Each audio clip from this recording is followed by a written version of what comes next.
오늘 주신 하나님 말씀은 누가복음 9장 28절에서 36절까지 말씀입니다. 한 절씩 교독하시겠습니다. 이 말씀을 하신 후 8일쯤 되어 예수께서 베드로와 요한과 야고보를 데리시고 기도하시러 산에 올라가사 기도하실 때 용모가 변화되고 그 옷이 휘어져 광채가 나더라. 문득 두 사람이 예수와 함께 말하니 이는 모세와 엘리야라. 영광 중에 나타나서 장차 예수께서 예루살렘에서 별세하실 것을 말씀할세 베드로와 및 함께 있는 자들이 고나여 졸다가 아주 깨어 예수의 영광과 및 함께 선 두 사람을 보더니 두 사람이 떠날 때 베드로가 예수께 여짜오되 주여 우리가 여기 있는 것이 좋사오니 우리가 초막 셋을 짓되 하나는 주를 위하여 하나는 모세를 위하여 하나는 엘리야를 위하여 하사이다 하되 자기의 하는 말을 자기도 알지 못하더라. 이 말할 즈음에 구름이 와서 저희를 덮는지라. 구름 속으로 들어갈 때 저희가 무서워하더니 구름 속에서 소리가 나서 가로되 이는 나의 아들 곧 택함을 받은 자니 너희는 저의 말을 들으라 하고 함께 읽겠습니다.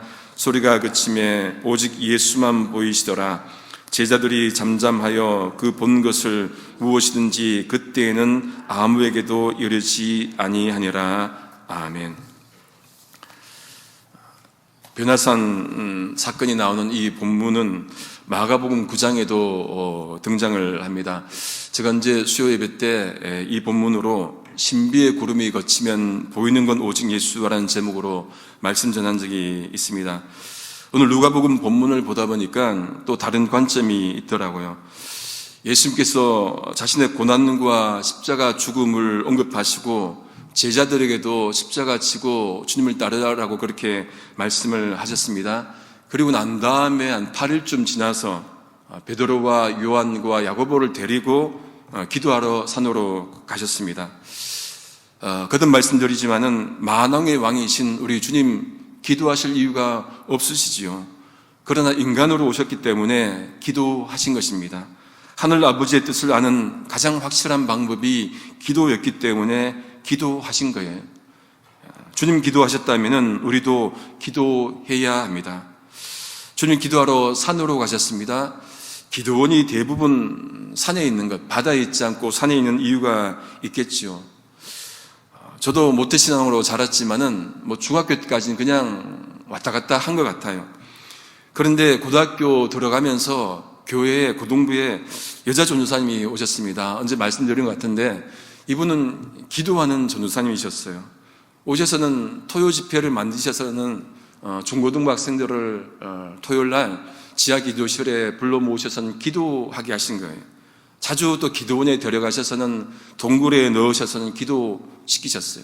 그렇게 훈련을 하면서 고등부가 변화가 온 겁니다. 불이 붙은 거예요.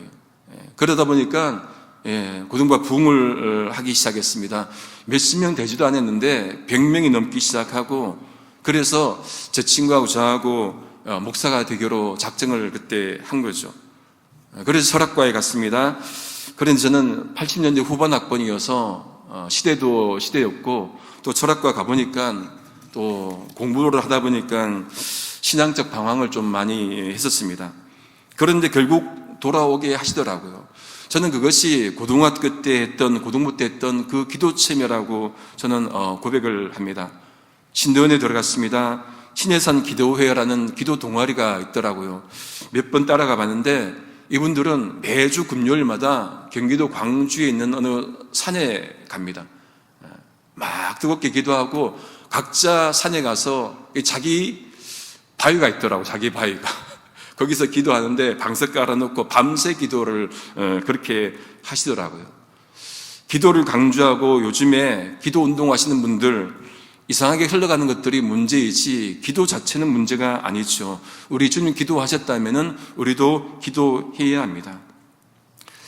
예수님께서 기도하실 때 평소 없었던 현상이 일어납니다. 예수님의 용모가 변하고 옷이 휘어져서 광채가 났다 그렇게 말씀을 합니다.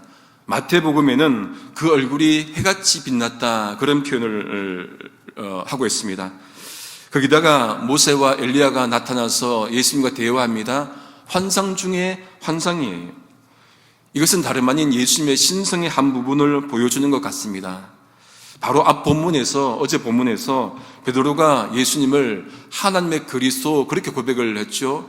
그런데 예수님께서는 고난받으시고 종교 지도자들로부터 또 배척당하시고 또 죽임당하시고 그런 말을 하시고 난 다음에 제자들에게도 따라오라고, 십자가 지고 따라오라고 그렇게 말을 했었습니다. 제자들이 헷갈렸을 거예요. 예수님이 메시아가 맞는가? 메시아가 죽는다고? 헷갈렸을 겁니다. 그런 와중에 오늘 본문에 이런 환상을 봤으니까 십자가 지는 그분이 메시아구나, 그런 확신을 조금씩 했을 겁니다. 그러니까 제자들도 예수님이 어떤 분인지 조금씩 그 상을 정립해 가는 것이겠죠. 여러분, 우리도 예수님 믿고 모든 것들을 다 압니까? 죽는 그날까지 예수님의 상을 정립해 가는 것 아니겠습니까? 매일 성경 해설해 보니까 여기 등장한 모세는 율법을 대표하고 엘리야는 선지자를 대표한다, 그렇게 말씀을 하고 있습니다. 구약의 위대한 인물들이 나타났으니까 예수님의 신성을 더 드러내는 것이고 또 예수님이 메시아가 맞구나 하는 것을 보여주는 것 같습니다. 그런데 모세와 엘리야가 영광 중에 나타나서는 어떤 말을 합니까? 예수님께서 권력 잡는다는 말을 합니까? 아니면 이렇게 영광 받으실 것을 말씀합니까? 여기도 반대로 장차 예수님이 예루살렘에서 별세할 것을, 죽으실 것을 말씀합니다. 어제도 정말로 다른 방향으로 갔는데 오늘 또 엉뚱한 멘트인 것 같습니다. 이 무슨 분위기 깨는 말일까요? 지금 분위기와는 전혀 맞지 않는 그런 말입니다. 이 황홀한 중에 예수님께서 죽는다고? 이 부분은 여러분 마태와 마가복음에는 없는 부분이에요. 네, 그럼 마태가 의도적으로 뺐을까요? 아니면 누가가 의도적으로 넣었을까요? 누가는 예수님의 십자가 죽음을 끊임없이 강조합니다. 그러니까 같은 내용도 복음서마다 조금씩 다르게 기록되어 있습니다. 그러니 복음서가 4개나 되지 않겠습니까? 여러분, 논리적으로 과학적으로 따지면 하나가 맞으면 다른 하나는 틀려요. 논문을 쓸 때 이것저것 맞다고 할 수가 없는 것이지요. 그런데 이런 내용이 약간씩 다른 내용이 있다고, 성경 이것은 틀렸다고 우리가 말을 합니까? 아니에요. 일치 안에서 다양성이 있다고 그렇게 표현을 합니다. 모세와 엘리야가 예수님이 죽으신다는 것은 예수님께서 앞에서 말씀하신 것과 일맥상통합니다. 9장 22절을 한번 보십시오. 같이 한번 읽어보겠습니다. 어제 읽었던 말씀인데 22절 말씀 같이 한번 읽겠습니다. 시작. 가라사대 인자가 많은 고난을 받고 장로들과 대제사장들과 서기관들에게 버림바 되어 죽임을 당하고 제3일에 살아나야 하리라 하시고, 그러니까 지금 용모가 변하고 옷이 희게 되고 또 모세와 엘리야와 대화 나누시는 이 예수님이 십자가 지시고 죽으실, 또 부활하실 그 메시아와 같은 말씀이죠. 또 반대로 십자가 지시는 그분이 바로 지금 모세와 엘리야와 대화 나누시는 그 예수님이다. 같은 예수님을 말씀하시는 것입니다. 그러니까 누가복음 9장은 예수님의 이중 그리스도성, 하나는 고난받는 종으로서의 모습과 또 하나는 영광받으실 주님의 모습을 동시에 보여주는 것 같습니다. 그러니까 십자가 없는 예수님의 영광 없고요, 예수님의 영광 없는 십자가 없는 것이죠. 십자가 없는 부활 없고 부활 없는 십자가 없습니다. 두 가지가 함께 있습니다. 베드로와 야고보, 요한이 졸다가 이제 완전히 깨어납니다. 예수의 영광과 함께 선 두 사람을 보지요. 이 모습 보고는 제자들이 생각했을 겁니다. 역시 주님이면 저런 모습이어야 되지, 저런 영광스러운 모습이어야 되지, 그렇게 생각을 했을 겁니다. 제자들이 반응을 보면은 예수께서 죽으실 것을, 예루살렘에 죽으실 것에 대한 언급은 없고 영광만 바라봅니다. 예수님의 영광만 바라보시오. 이제 모세와 엘리야가 떠나자 베드로가 급하게 예수님께 말씀드리지 않습니까? 여기가 좋습니다. 여기가 좋으니까 초막셋을 지어서 하나는 모세를 위해서, 하나는 주를 위해서, 모세를 위해서, 엘리야를 위해서 그렇게 지읍시다, 그렇게 권하죠. 간단히 말하면은 여기가 좋으니까 여기서 삽시다, 그런 말일 겁니다. 너무나 황홀한 나머지 그냥 툭 튀어나온 말이에요. 뒤에 덧붙여 있지 않습니까? 어떤 말이 붙여 있습니까? 33절 하반절에 자기가 하는 말을 자기도 알지 못하더라. 무슨 말인지 모르는 거예요. 너무나 황홀하니까 그냥 툭 튀어나온 말입니다. 소위 환상을 보거나 성령 체험하고 막 이렇게 하신 분들, 그 신앙이 그때뿐일 때가 참 많이 있어요. 마음과 결단이 지속되지를 못합니다. 그러니까 매번 그런 집회만 쫓아다녀요. 마음이 허하니까 여기 가서 뜨겁게 막, 저기 가서 뜨겁게, 그런 기도만 쫓아다니는 분들이 있죠. 일상에 내려와서는, 산에서 내려와서는 삶이 허무한 거예요. 그러니까 맨날 그런 뜨거운 것만 쫓아다닙니다. 그게 여러분, 뜨거운 것도 중요하지만은 우리가 일상에서 하나님과 만나는, 교제하는 그게 더 중요하지 않겠습니까? 베드로가 그렇게 말하고 있는데 어떤 현상이 납니까? 구름이 와서는 그들을 덮자 그들이 무서워합니다. 무슨 뜻이겠습니까? 너무나 황홀하니까 구름이 덮어버린 거예요. 정신 차리라고, 본질만 보라고. 그 본질이 무엇입니까? 예수님이 본질이라는 것을 말씀을 해 주는 것 같습니다. 그때 35절 보니까 구름 속에서 소리가 납니다. 이는 나의 아들 곧 택함을 받은 자니 너희는 저의 말을 들으라. 세 번으로 보니까 이는 내 아들이요 내가 택한 자다. 하나님께서 내가 택한 자다, 그러니 그의 말을 들으라고 그렇게 말씀을 합니다. 제자들이 예수님과 그리스도를 자연스럽게 연결시키지 못하니까 그런 순간에 하나님께서 못을 박는 거예요. 내가 택한 자야, 그가 예수야, 예수가 그리스도야, 더 이상 의심하지 마, 그의 말을 들어. 너가 본 것이 중요한 것이 아니라 예수가 중요해, 그러니 예수의 말을 들어, 그 말인 것 같습니다. 예수님께서 말씀하신 것이 무엇입니까? 어제 말씀하신 십자가 지시고 죽으시고 부활하신 그 말을 들으라는 것이겠죠. 출애굽기 15장에 보시면은 여호와께서 마라의 쓴물을 단물로 바꾸시고는 이스라엘 백성들에게 이렇게 권면을 하죠. 법도와 율례를 지키라고 그렇게 권면을 합니다. 출애굽기 15장 26절입니다. 가라사대 너희가 너희 하나님 나 여호와의 말을 청종하고 나의 보기에 의를 행하며 내 계명에 귀를 기울이며 내 모든 규례를 지키면 내가 애굽 사람에게 내린 모든 질병의 하나도 너희에게 내리지 아니하리니 나는 너희를 치료하는 여호와임이니라. 백성들이 치료하는 하나님을 경험하려면은 말씀을 청종하고 그 말씀을 지켜야 한다는 그 말씀일 겁니다. 말씀 듣는 것은 말씀 지키는 거예요. 예수의 말씀을 듣는 것은 십자가 지고 그분을 따르는 것이겠지요. 구름 속에서 소리가 그치자 누구만 드러납니까? 오직 예수만 보입니다. 예수님만 드러납니다.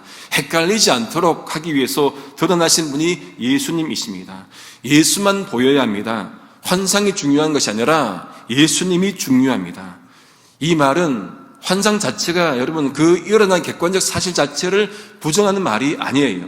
모세와 엘리야가 예수님과 말씀 나누는 것 이 자체를 부정하면 안 되지요. 그것도 중요합니다. 그런데 더 중요한 것은 예수님만 나오는 게 중요하다는 거죠. 잘못하면은 예수님은 없고 환상만 쫓을 수가 있습니다. 그 환상이 잘못되면은 우상으로 가는 거죠. 그러니까 오직 예수님만이 길이요 진리요 생명, 그 예수님만 남게 되는 것을 보게 됩니다. 우리가 어떤 형태로 우리가 신앙생활을 하든지 오로지 높여야 되는 분은 바로 예수님 한 분, 그분만 높여야 되는 줄로 믿습니다.